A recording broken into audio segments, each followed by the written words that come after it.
Salut, Cédric. Alors, gamin?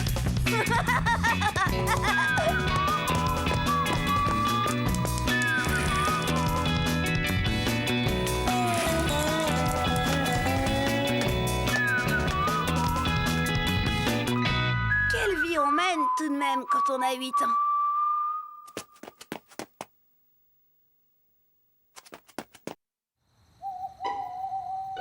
Je me demande si papa n'a pas un peu raison. Quand on commence sur un mensonge, rien de bon ne peut en sortir. Ce jour-là, j'avais rendez-vous avec Jen. On devait se promener à la campagne. Seulement, il y avait un petit problème. C'était le jour du bulletin. Oh! À la prochaine!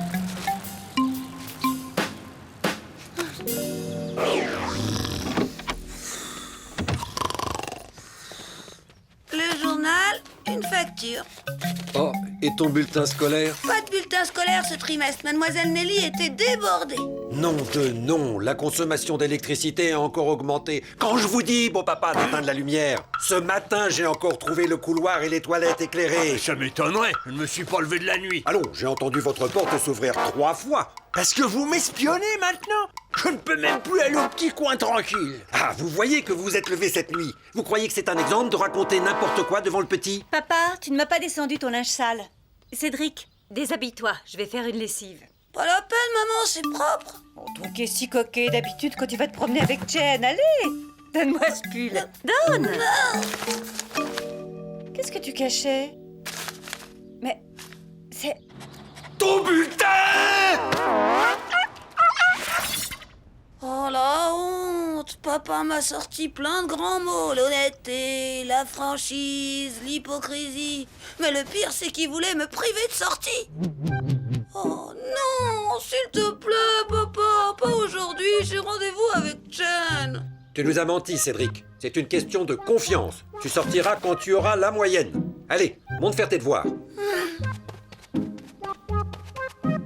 Je n'en reviens pas. On se demande où il va chercher des mensonges pareils. Pas besoin de chercher bien loin pour ce qui est de la mauvaise foi. Voilà ce qui arrive quand on oublie les grands principes devant les enfants. Oh, le magasin va fermer, je file. Papa, tu n'oublies pas de me descendre ton linge. Pour une fois que Jen acceptait de venir se promener seule avec moi. À la campagne, j'aurais eu des tas d'occasions pour lui avouer mon amour.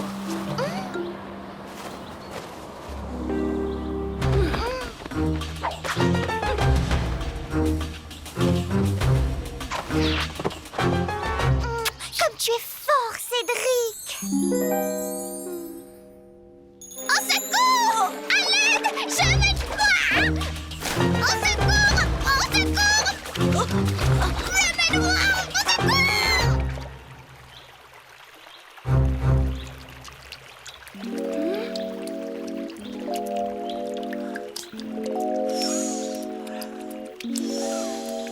Oh! Cédric, je viens de faire un rêve merveilleux.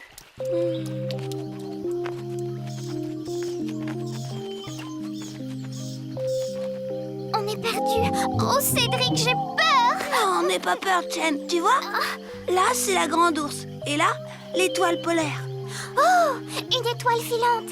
Moi, j'ai fait un vœu. Et toi? Moi aussi. C'est peut-être le même. Tout ça raté à cause des grands principes de mes parents, l'honnêteté et la franchise. Saleté de principe. Avec vos principes, vous désespérez le gamin et vous le privez de ses meilleurs souvenirs de jeunesse.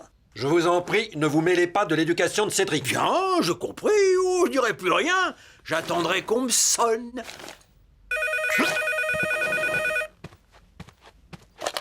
Allô?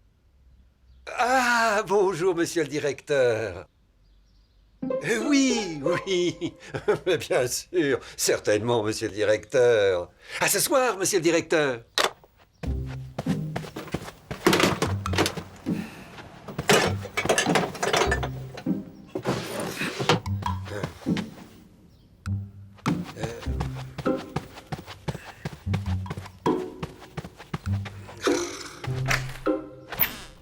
Mais où est passé ce fichu truc? Ah, il est bien quelque part!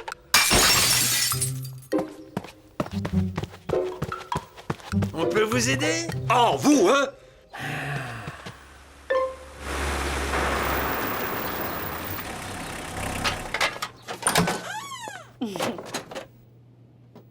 Tu as perdu quelque chose? Le grand vase orange que mon patron m'a offert pour Noël.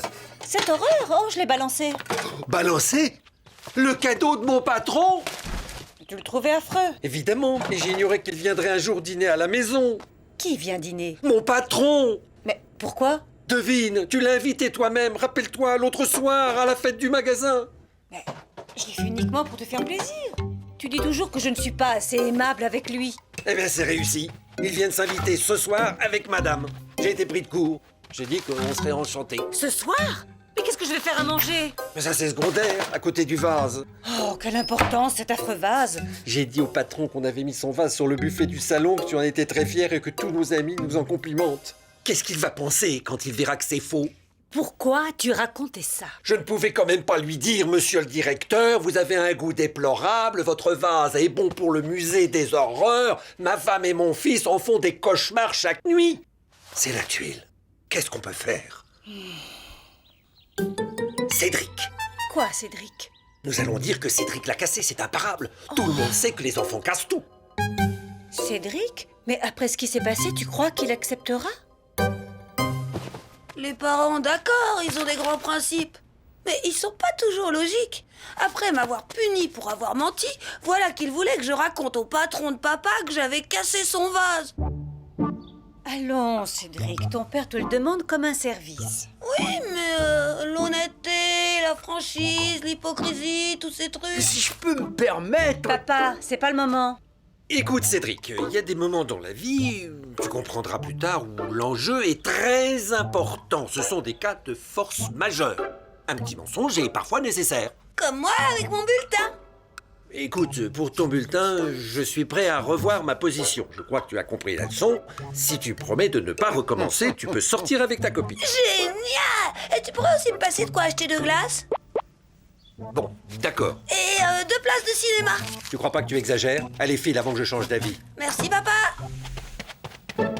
Bon, puisque tout est arrangé, je vais faire ma lessive. Papa, tu ne m'as pas descendu ton linge sale? Bon, laisse, je monte le chercher. Mensonge, hypocrisie, corruption de la jeunesse. Ah, bravo pour les grands principes. Qu'est-ce que vous dites? Rien, moi je ne suis que la 5e roue du tricycle. Oh, vous, hein?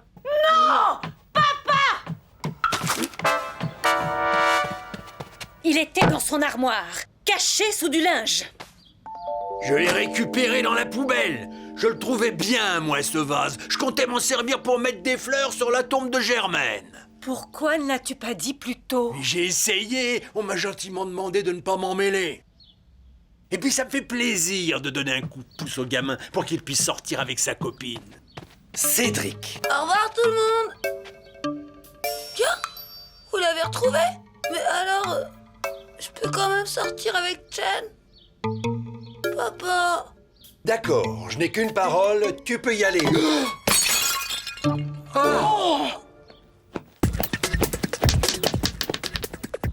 Après ça, papa ne voulait plus voir personne. Alors maman, elle nous a dit qu'il valait mieux la laisser seule avec lui, qu'elle allait se débrouiller pour recoller les morceaux.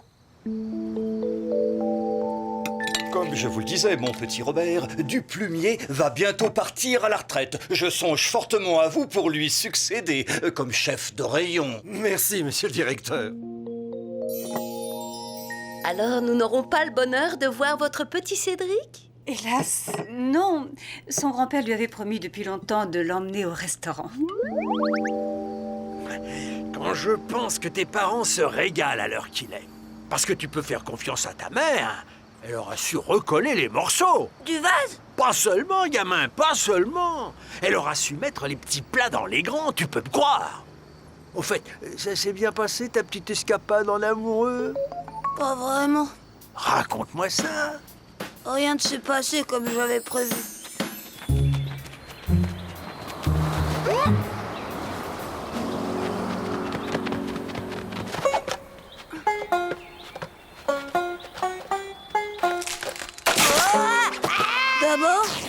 déchiré mon pantalon.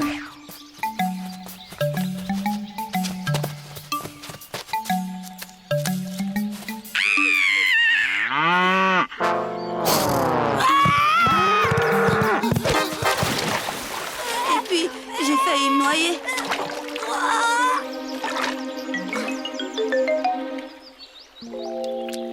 J'espérais que Chen allait me ranimer gentiment.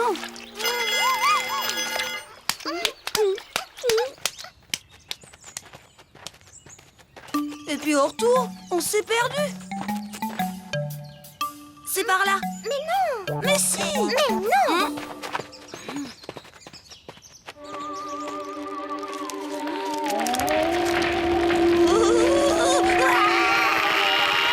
Chen, attends-moi.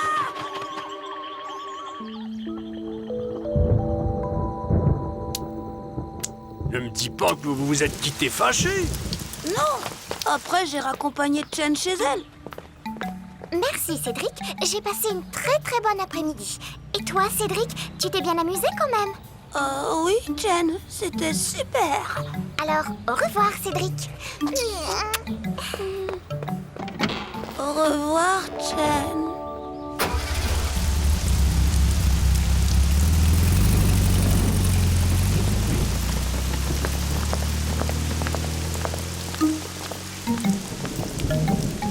Allez, gamin, la voie est libre.